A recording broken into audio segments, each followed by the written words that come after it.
નમસ્કાર, આપ જોઈ રહ્યા છો નેશન પ્લસ ન્યૂઝ. હું છું આપની સાથે વિભિક્ષા પરમાર. કેન્દ્ર સરકારની પ્રધાનમંત્રી કિસાન ઉર્જા સુરક્ષા અને ઉત્થાન મહાઅભિયાન એટલે કે પીએમ કુસુમ યોજનાની અમલવારીમાં નર્મદા જિલ્લાએ સમગ્ર ગુજરાત રાજ્યમાં પ્રથમ ક્રમાંક મેળવીને એક નવો કીર્તિમાન સ્થાપિત કર્યો છે. આ યોજના અંતર્ગત સોલાર પંપ મેળવીને 14,000થી વધુ આદિવાસી ખેડૂતે ડીઝલના ખર્ચામાંથી મુક્ત બન્યા છે અને ખેતીમાં આત્મનિર્ભરતા તરફ આગળ વધ્યા છે. નર્મદા જિલ્લાના કુલ 2.81 લાખ હેક્ટર વિસ્તારમાંથી 1 લાખથી વધુ હેક્ટર વિસ્તાર ડુંગરાળ અને જંગલોથી ઘેરાયેલો છે. ડેડિયાપાડા અને સાગબારા જેવા અંતરિયાળ તાલુકાઓમાં વીજ નેટવર્કનો અભાવ હોવાથી વર્ષો સુધી ખેડૂતો માત્ર ચોમાસાના વરસાદ કે મોંઘા ડીઝલ એન્જિન પર નિર્ભર રહેતા હતા. પરંતુ પીએમ કુસુમ બી યોજના હેઠળ મળેલી of grid stand loan solar પંપની સુવિધાઓએ આદિવાસી પરિવારોના જીવનમાં વરદાનરૂપ ભૂમિકા ભજવી છે. જ્યારથી અમને પ્રધાનમંત્રી કુસુમ યોજના હેઠળ અમને જે સોલર પેનલની યોજના મળી છે, પહેલા અમે ચોમાસાની ખેતી કરી શકતા હતા. જ્યારથી અમને સોલર મળ્યું છે ત્યારથી અમે શિયાળુ પાક લઈ શકીએ, જેમ કે મકાઈ, અલગ અલગ જાતના અમે પાકો લઈએ છીએ અને સાથે સાથે ઉનાળામાં પણ મગનો પાક લઈએ છીએ. એમ દર વર્ષે અમે સિઝનમાં 3 પાકો લઈએ છીએ અને 3 પાક રોકડિયા પાક લઈએ છીએ ખાસ કરીને, અને તે બજાર ભાવે વેચી દઈએ છીએ અને સાથે સાથે ત્યાંથી અમને રોકડા પૈસા મળી જાય છે.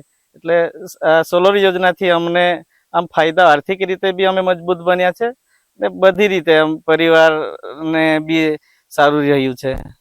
પ્રધાનમંત્રી કુસુમ સોલર યોજના હેઠળ MNRE તરફથી જે મને દિલ્હી જવાનું આમંત્રણ મળ્યું અને ત્યાં જઈને મને જે 26મી જાન્યુઆરી 2024ના રોજ ત્યાં સહભાગી થવાનો અવસર પ્રાપ્ત થયો. મને રાષ્ટ્રપતિ શ્રી જોડે જે સંવાદ કરવાનો મોકો મળ્યો અને રાષ્ટ્ર પર્વમાં સહભાગી થવાનો અવસર પ્રાપ્ત થયો, એ બદલ હું સરકારનો ખૂબ ખૂબ આભાર માનું છું. હવે ખેડૂતોને વીજળીના કનેક્શન કે વીજળી આવવાની રાહ જોવી પડતી નથી કે ડીઝલ લાવવા માટે દૂર શહેરો સુધી જવું પડતું. સૂર્યપ્રકાશના આધારે દિવસ દરમિયાન જ સરળતાથી પૂરતું સિંચાઈનું પાણી મળી રહે છે, જેનાથી રવિ અને ઉનાળુ પાક લેવો પણ શક્ય બન્યો છે. પ્રધાનમંત્રી કુસુમ બી યોજના કેન્દ્ર સરકારની છે. આ યોજનામાં કેન્દ્ર સરકાર 30% સબસિડી આપે છે, રાજ્ય સરકાર પણ 30% સબસિડી આપે છે અને જે વિસ્તાર સંપૂર્ણ ફોરેસ્ટ હોય છે એ વિસ્તારની અંદર પણ વધારાની 40% સબસિડી રાજ્ય સરકાર આપે છે. એટલે કે 100% સબસિડી કેન્દ્ર સરકાર અને રાજ્ય સરકાર આપે છે. આ યોજના નર્મદા જિલ્લાના અંતરિયાળ ગામમાં જ્યાં ફોરેસ્ટ વિભાગ છે કે જ્યાં ડીજીવીસીએલનું નેટવર્ક નથી એ જગ્યા ઉપર લાગુ પડે છે. આ યોજના 2019-20થી ચાલુ થયેલ છે અને અત્યારે વર્ષ 2025-26 સુધી ચાલુ છે.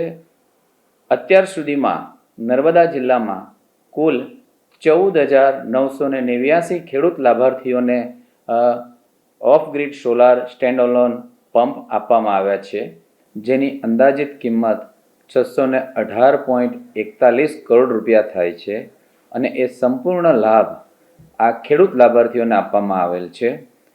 અત્યારે હાલની પરિસ્થિતિ જોઈએ તો પહેલાં આ ડેડિયાપાડા તાલુકા, સાગબારા તાલુકા અને ચિકદા તાલુકાના લોકો માઇગ્રેશન થઈ અને બીજા જિલ્લાની અંદર પોતાની રોજીરોટી માટે જતા હતા. પરંતુ આ યોજના આવ્યા બાદ આ લોકો અહીં પોતાના જ જમીનની અંદર પાણીની સુવિધા ઉપલબ્ધ થતાં એ લોકો 3 ઋતુની અંદર ખેતી કરે છે અને એ ખેતીથી એમની સારી એવી ઉપજ મળે છે.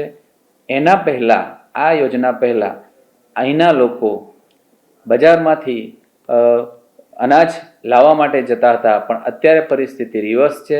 હવે પોતે ઉત્પાદન કરે છે અને જે કંઈ અનાજ ઉપજ થાય છે એ બજારની અંદર વેચવા જાય છે. આમ એમની આર્થિક પરિસ્થિતિ સદ્ધર થઈ છે. બીજું, ખેતીની સાથે સાથે જે એવો પશુપાલનનો પણ ધંધો કરે છે અને જેના થકી લીલો ઘાસચારો ઉગાવી અને પશુપાલન રાખી અને ડેરીની અંદર દૂધ પણ ભરે છે. આમ એક અને અનેક રીતે ખેડૂતોની પરિસ્થિતિ સદ્ધર થઈ છે અને એમનું જીવન ધોરણ ઊંચું આવ્યું છે. અત્રે ઉલ્લેખનીય છે કે પર્યાવરણની જાળવણી સાથે આદિવાસી ખેડૂતોની આર્થિક સમૃદ્ધિનું આ મોડેલ આજે સમગ્ર દેશ માટે માર્ગદર્શક બની રહ્યું છે. વિકાસ અને પર્યાવરણના સંતુલન સાથે નર્મદા જિલ્લાના આદિવાસી ખેડૂતો સોલાર ઉર્જાના માધ્યમથી આજે આત્મનિર્ભરતાની નવી વ્યાખ્યા લખી રહ્યા છે. Deepak Jagtap, nation plus news, Narmada. સમાચારોના સતત અપડેટ મેળવવા માટે અમારી નેશન પ્લસ ન્યૂઝની યુટ્યુબ ચેનલને સબસ્ક્રાઇબ કરો, બેલ આઇકન દબાવો અને જોડાયેલા રહો ફેસબુક, ઇન્સ્ટાગ્રામ અને ટ્વિટર પર.